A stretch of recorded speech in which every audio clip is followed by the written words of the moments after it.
السلام علیکم، میں ہوں نادیہ سحر اسلامک ڈائری سے آپ سب کو خوش آمدید کہتی ہوں۔ میں امید کرتی ہوں آپ سب خیریت سے ہوں گے اور روز کی طرح آج بھی پوچھوں گی کہ میرے ایپیسوڈز آپ لائک کر رہے ہیں یا نہیں۔ آج میں ذکر کروں گی مسجد زرار کا، تو چلیے شروع کرتے ہیں۔ بسم اللہ الرحمن الرحیم۔ منافقوں نے اسلام کی بے خونی اور مسلمانوں میں پھوٹ ڈالنے کے لیے مسجد قباء کے مقابلے میں ایک مسجد تعمیر کی، جو در حقیقت منافقین کی سازشوں اور ان کی دسیسہ کاریوں کا ایک زبردست اڈہ تھا۔ ابو عامر راہب، جو انصار میں سے ایک عیسائی ہو گیا تھا، جس کا نام حضور صلی اللہ علیہ وسلم نے ابو عامر فاسق رکھا تھا، اس نے منافقین سے کہا کہ تم لوگ خفیہ طریقے پر جنگ کی تیاریاں کرتے رہو، میں کیسر روم کے پاس جا کر وہاں سے فوجیں لاتا ہوں تاکہ اس ملک سے اسلام کا نام و نشان مٹا دوں۔ چنانچہ اسی مسجد میں بیٹھ کر اسلام کے خلاف منافقین کمیٹیاں کرتے رہے اور اسلام و بانی اسلام صلی اللہ علیہ وسلم کا خاتمہ کر دینے کی تدبیریں سوچا کرتے تھے۔ جب حضور علیہ الصلاۃ والسلام جنگ تبوک کے لیے روانہ ہونے لگے تو مکار منافقوں کا ایک گروہ آیا اور محض مسلمانوں کو دھوکہ دینے کے لیے بارگاہ اقدس میں یہ درخواست پیش کی کہ یا رسول اللہ صلی اللہ علیہ وسلم، ہم نے بیماروں اور معذوروں کے لیے ایک مسجد بنائی ہے،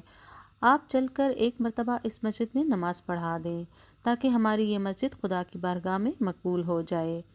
آپ نے جواب دیا کہ اس وقت تو میں جہاد کے لیے گھر سے نکل چکا ہوں، لہٰذا اس وقت تو مجھے اتنا موقع نہیں ہے۔ منافقین نے کافی اصرار کیا مگر آپ نے ان کی اس مسجد میں قدم نہیں رکھا۔ جب آپ جنگ تبوک سے واپس تشریف لائے تو منافقین کی چل بازیوں اور ان کی مکاریوں دغا بازیوں کے بارے میں سورہ توبہ کی بہت سی آیات نازل ہو گئیں اور منافقین کے نفاق اور ان کی اسلام دشمنی کے رموز و اسرار بے نقاب ہو کر نظروں کے سامنے آ گئے، اور ان کی اس مسجد کے بارے میں خصوصیت کے ساتھ یہ آیتیں نازل ہوئیں کہ اور وہ لوگ جنہوں نے مسجد بنائی نقصان پہنچانے اور کفر کرنے اور مسلمانوں میں پھوٹ ڈالنے کی غرض سے اور اس مقصد سے کہ جو لوگ پہلے ہی سے خدا اور اس کے رسول سے جنگ کر رہے ہیں ان کے لیے ایک کمین گاہ ہاتھ آ جائے، اور وہ ضرور قسمیں کھائیں گے کہ ہم نے تو بھلائی ہی کا ارادہ کیا ہے، اور خدا گواہی دیتا ہے کہ بے شک یہ لوگ جھوٹے ہیں، آپ کبھی بھی اس مسجد میں نہ کھڑے ہوں۔ وہ مسجد قباء جس کی بنیاد پہلے ہی دن سے پرہیزگاری پر رکھی ہوئی ہے، وہ اس بات کی زیادہ حقدار ہے کہ آپ اس میں کھڑے ہوں۔ اس میں ایسے لوگ ہیں جو پاکی کو پسند کرتے ہیں اور خدا پاکی رکھنے والوں کو دوست رکھتا ہے۔ یہ اس آیت کے نازل ہو جانے کے بعد حضور اقدس صلی اللہ علیہ وسلم نے حضرت مالک بن خشم، حضرت معین بن عدی رضی اللہ تعالیٰ عنہ کو حکم دیا کہ اس مسجد کو منہدم کر کے اس میں آگ لگا دیں۔ غزوہ تبوک سے واپسی کے بعد حضور علیہ الصلاۃ والسلام نے ذی القعدہ سن 9 ہجری میں 300 مسلمانوں کا ایک قافلہ مدینہ منورہ سے حج کے لیے مکہ مکرمہ بھیجا، اور حضرت ابوبکر صدیق رضی اللہ تعالیٰ عنہ کو امیر الحج اور حضرت علی رضی اللہ تعالیٰ عنہ کو نقیب اسلام اور حضرت سعد بن ابی وقاص، حضرت جابر بن عبداللہ، حضرت ابو ہریرہ رضی اللہ تعالیٰ عنہ کو معلم بنا دیا، اور اپنی طرف سے قربانی کے لیے 20 اونٹ بھی بھیجے۔ حضرت ابوبکر صدیق رضی اللہ تعالیٰ عنہ نے حرم کعبہ اور عرفات و منی میں خطبہ پڑھا۔ اس کے بعد حضرت علی رضی اللہ تعالیٰ عنہ کھڑے ہوئے اور سورہ برات کی 40 آیتیں پڑھ کر سنائی اور اعلان کر دیا کہ اب کوئی مشرک خانہ کعبہ میں داخل نہ ہو سکے گا، نہ کوئی برہنہ بدن اور ننگا ہو کر طواف کر سکے گا، اور 4 مہینے کے بعد کفار مشرکین کے لیے امان ختم کر دی جائے گی۔ حضرت ابو ہریرہ اور دوسرے صحابہ کرام رضی اللہ تعالیٰ عنہم نے اس اعلان کی اس قدر زور زور سے منادی کی کہ ان لوگوں کا گلا بیٹھ گیا۔ اس اعلان کے بعد کفار و مشرکین فوج کی فوج آ کر مسلمان ہونے لگے۔ سن 9 ہجری کے واقعات متفرقہ۔ نمبر 1، اس سال پورے ملک میں ہر طرف امن و امان کی فضا پیدا ہو گئی اور زکوٰۃ کا حکم نازل ہوا، اور زکوٰۃ کی وصولی کے لیے عاملین اور حصلوں کا تقرر ہوا۔ نمبر 2، جو غیر مسلم قومیں اسلامی سلطنت کے زیر سایہ رہیں ان کے لیے جزیہ کا حکم نازل ہوا، اور قرآن کی یہ آیت اتری کہ وہ چھوٹے بن کر جزیہ ادا کریں۔ نمبر 3، سود کی حرمت نازل ہوئی اور اس کے 1 سال بعد 10 ہجری میں حجۃ الوداع کے موقع پر اپنے خطبوں میں حضور صلی اللہ علیہ وسلم نے اس کا خوب اعلان فرمایا۔ نمبر 4، حبشہ کا بادشاہ جن کا نام حضرت اسہمہ رضی اللہ تعالیٰ عنہ تھا، جن کے زیر سایہ مسلمان مہاجرین نے چند سال حبشہ میں پناہ لی تھی، ان کی وفات ہو گئی۔ حضور صلی اللہ علیہ وسلم نے مدینہ میں ان کی غائبانہ نماز جنازہ پڑھی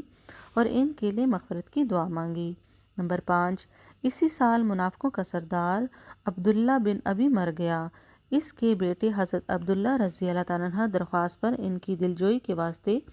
حضور علیہ الصلاۃ والسلام نے اس منافق کے کفن کے لیے اپنا پیرہن عطا فرمایا اور اس کی لاش کو اپنے زانوِ اقدس پر رکھ کر اس کے کفن میں اپنا لعاب دہن ڈالا، اور حضرت عمر رضی اللہ تعالیٰ عنہ کے بار بار منع کرنے کے باوجود کہ ابھی تک ممانعت نازل نہیں ہوئی تھی، اس لیے حضور صلی اللہ علیہ وسلم نے اس کے جنازے کی نماز پڑھائی۔ لیکن اس کے بعد ہی یہ آیت نازل ہو گئی کہ اے رسول، ان منافقوں میں سے جو مرے کبھی آپ ان پر نماز جنازہ نہ پڑھیں اور ان کی قبر کے پاس آپ کھڑے بھی نہ ہوں، یقیناً ان لوگوں نے اللہ اور اس کے رسول کے ساتھ کفر کیا ہے اور کفر کی حالت میں یہ لوگ مرے ہیں۔ اس آیت کے نزول کے بعد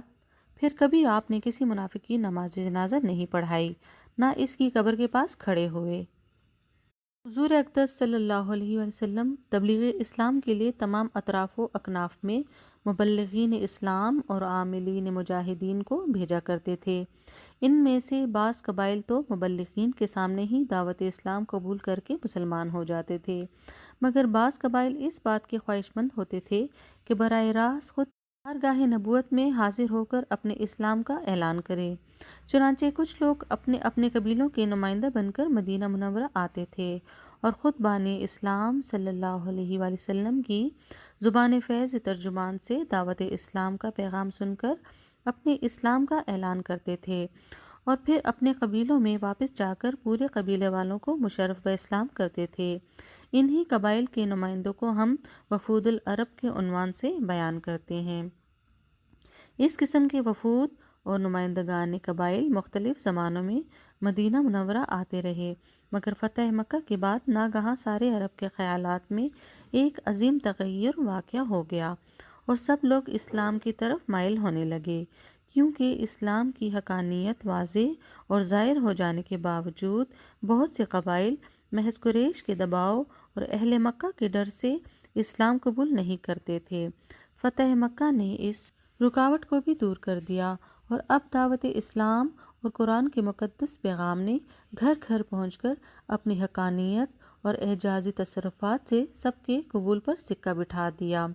جس کا نتیجہ یہ ہوا کہ وہی لوگ جو ایک لمحہ کے لیے بھی اسلام کا نام سننا اور مسلمانوں کی صورت دیکھنا گوارا نہیں کر سکتے تھے، آج پروانوں کی طرح شمع نبوت پر نثار ہونے لگے اور جوک در جوک بلکہ فوج در فوج حضور صلی اللہ علیہ وسلم کی خدمت میں دور دراز کے سفر طے کرتے ہوئے وفود کی شکل میں آنے لگے اور برضا و رغبت اسلام کے حلقہ بگوش بننے لگے۔ چونکہ اس قسم کے وفود اکثر و بیشتر فتح مکہ کے بعد سن 9 ہجری میں مدینہ منورہ آئے، اس لیے سن 9 ہجری کو لوگ ستۃ الوفود، نمائندہ کا سال کہنے لگے۔ اس قسم کے وفود کی تعداد میں مصنفین سیرت کا بہت زیادہ اختلاف ہے۔ حضرت شیخ عبدالحق محدث دہلوی رحمۃ اللہ علیہ نے ان وفود کی تعداد 60 سے زیادہ بتائی ہے اور علامہ قسطلانی حافظ ابن قیم نے اس قسم کے 14 وفدوں کا تذکرہ کیا ہے۔ میں آپ سے چند وفود کا تذکرہ انشاءاللہ کل کے ایپیسوڈ میں کروں گی، تو میری آج کی ویڈیو کو لائک کریں، شیئر کریں، میرے چینل کو سبسکرائب کریں۔ اپنا بہت زیادہ خیال رکھیے گا، دعاؤں میں یاد رکھیے گا۔ آپ سب کا بہت شکریہ۔ اللہ حافظ۔